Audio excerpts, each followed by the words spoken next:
এনসিপির কোনো নিয়ন্ত্রণ নাই তৃণমূলের উপরে। সমন্বয়ক নামধারী কিছু নেতা তাদের চাঁদাবাজিতে দেশের মানুষ অতিষ্ঠ। সমন্বয়করা বিভিন্ন চাঁদাবাজির সাথে জড়িত। যারা চাঁদাবাজির সাথে জড়িয়ে পড়েছে, বাংলাদেশের মানুষ তাদের দৃষ্টান্তমূলক শাস্তি চায়। যতদিন যাচ্ছে একের পর এক চাঁদাবাজির অভিযোগ উঠছে সমন্বয়কদের বিরুদ্ধে।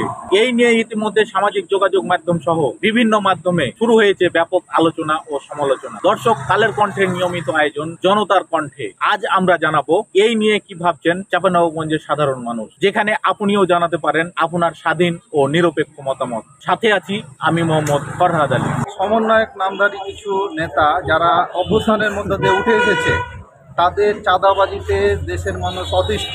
বিশেষ করে তারা দল তৈরি করার পর থেকে এনসিপির নাম করে তারা ভয়াবহ রকমের চাঁদাবাজিতে লিপ্ত সারা দেশে।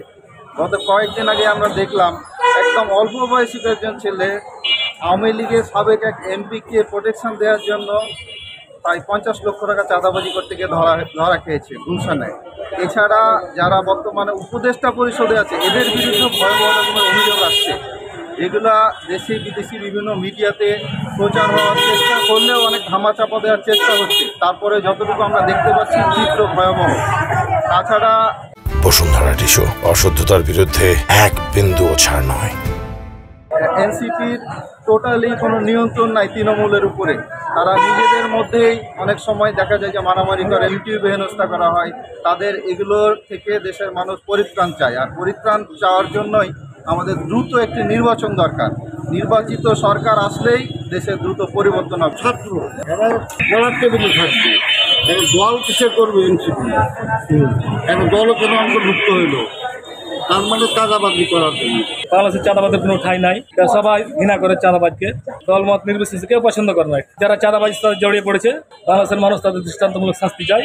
সমন্বয়করা বিভিন্ন চাঁদাবাজির সাথে জড়িত এবং এই চাঁদাবাজির কারণে আমাদের দেশের ক্ষতি হচ্ছে, জাতির ক্ষতি হচ্ছে এবং সর্বপ্রকার ব্যবসায়িক ক্ষতি হচ্ছে। এ কারণে এটাকে আমরা এই বিষয়গুলোকে নিয়ে আমরা বাংলাদেশের মানুষ উদ্বিগ্ন আছে। আসলে নেতৃত্ব নাই, নেতৃত্ব শূন্য। সবাই ছাত্রদের মধ্যে এখনো একতা নাই।